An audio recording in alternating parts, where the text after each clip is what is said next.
question. I'm a little bit worried. But go for it. You're an amazing character, and I have to agree with him that we want to know the very end, when you did not fight Crixus, but you fought, sorry I forget your name, but why, because Crixus... It's okay, I'm new, but Cynthia. Crixus is the one who kind of injured your, glory of being a gladiator, and at the very end, you never, the contribution, you never got to have a chance to fight him. What was the choice of not fighting Crixus as your last battle? That's what I want to know. You're asking well, yeah, I'm sorry. I had no choice. These were my choices. You're fighting Navia. No,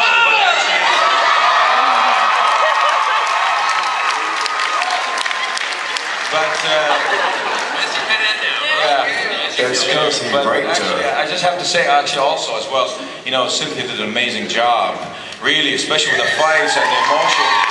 I mean, as much as I hated her killing me, but when I saw that look, when you guys saw when she did that phantom, remember that? I was like, oh, she's good. But it made this season, she's a badass. She looks amazing. But it actually made sense because Crixus is Asher's ultimate enemy, and Manu was just sitting there and giving me those looks. Were really very effective, and it became almost, even though I was fighting Nevia, it became almost about me and him.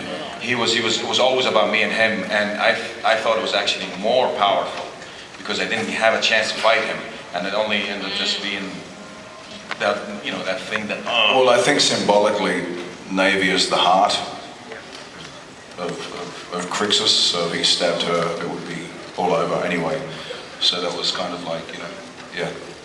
Well, and it was really, this has been an amazing journey for me because I sort of just all of a sudden found myself in New Zealand on this show and sort of didn't know what to expect in a lot of ways. So to sort of get to the end, and I remember getting the script and realizing like, oh my God, I'm gonna kill Asher. Like, no, it was a very intense shoot. I mean, we did that, over a week? It took about a week to shoot that whole sequence, and, getting up in the morning and going to work, preparing to chop someone's head off with every last bit of passion and strength. I'm not quite sure where I went to mentally, emotionally, but at the end of the day, to get to do that with Nick, because really that was the only chance that we got to work together, and I was excited to work with Nick. I hated to kill off Asher, but it was just a really cool end to the season, so I was honored to be a part of it.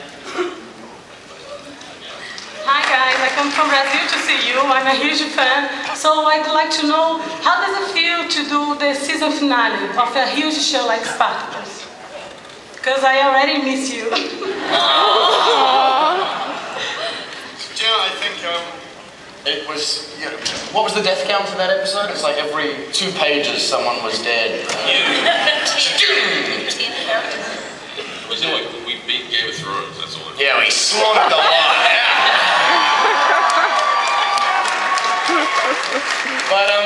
But it was, and also, Stephen and his guys, they just go, and they converge and the armies battle. And that's like 3 lines. 6 weeks later, we're still in the studio going, and by the end of Ep 10, every single actor was broken, bruised, bleeding, cut. The blood we use turns into glue, which then rips your skin off. So no one had, a top layer of skin anymore. And we all were we were fucked. I'm sorry. It's an art show. If you're here, you should be over 18. And there was, it's really sad to finish a show, but there was also that thing, oh fucking Christ, thank God. I want to go and work for Disney. That's what Peter's singing. Thanks, Stephen. About my next scene, one of the producers, Rob Taffet, came to me having the day after Lucy and I shot the Lucretia Lithia horrific kind of off the cliff, maybe out of the belly, you didn't look dead enough. We need to reshoot it. By this stage, I was literally like, tears were just pouring out of my eyes. I was like, just kill me. I can't reshoot this. It was so hard. It was just like blood and dirt and tears and horrible makeup and baby shit. It's the glamour. Very glamour. Smoke and mirrors. It was a beautiful death, though, I thought, for Alethea. I'm not biased, because I just thought she achieved it, realised it beautifully. And I am actually dead. Inside. We were all doing this. If you look closely, you'll see all the characters doing the Lucretia Lucy Lawless moment from Series 1, where you go. We could come back, Stephen, look!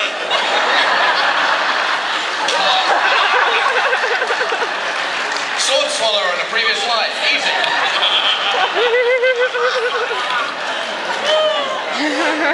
Peter, you've been pretty quiet over there. You want to talk about Hymenaeus' death?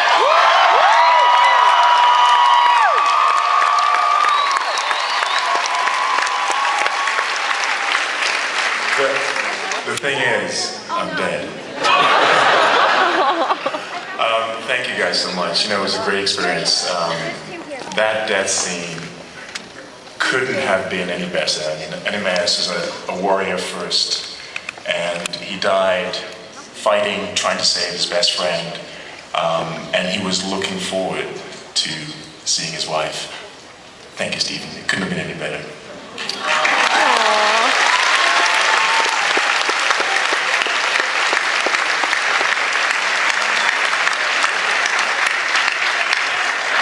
Well, this is just a personal thing, but I have to take a moment to thank you for all the really kick-ass chicks.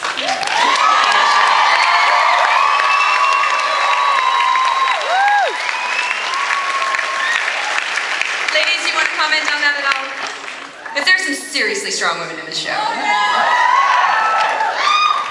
Complex and dangerous women, yeah, because there's no use to have floppy bits of chicken hanging around, is there? Well, actually, it's all right if they can dance, if they're naked, it's all right. But you want... I came from the Joss Whedon camp, and strong women were really important to all of us there. And I really wanted to bring that into this show too, and anything I do in the future, I think it's important. And it was tricky with this show because at this time period, women were really considered just one step above slaves.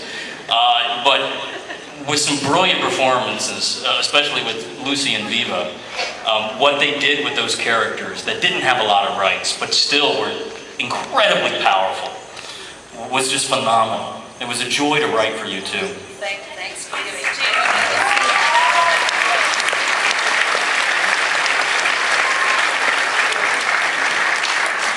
Well, guys, I know we have to wrap up. We're going to take one more look at the trailer, but before we do, guys, say a huge thank you to Stephen DeKnight, Manu Bennett, Liam McIntyre.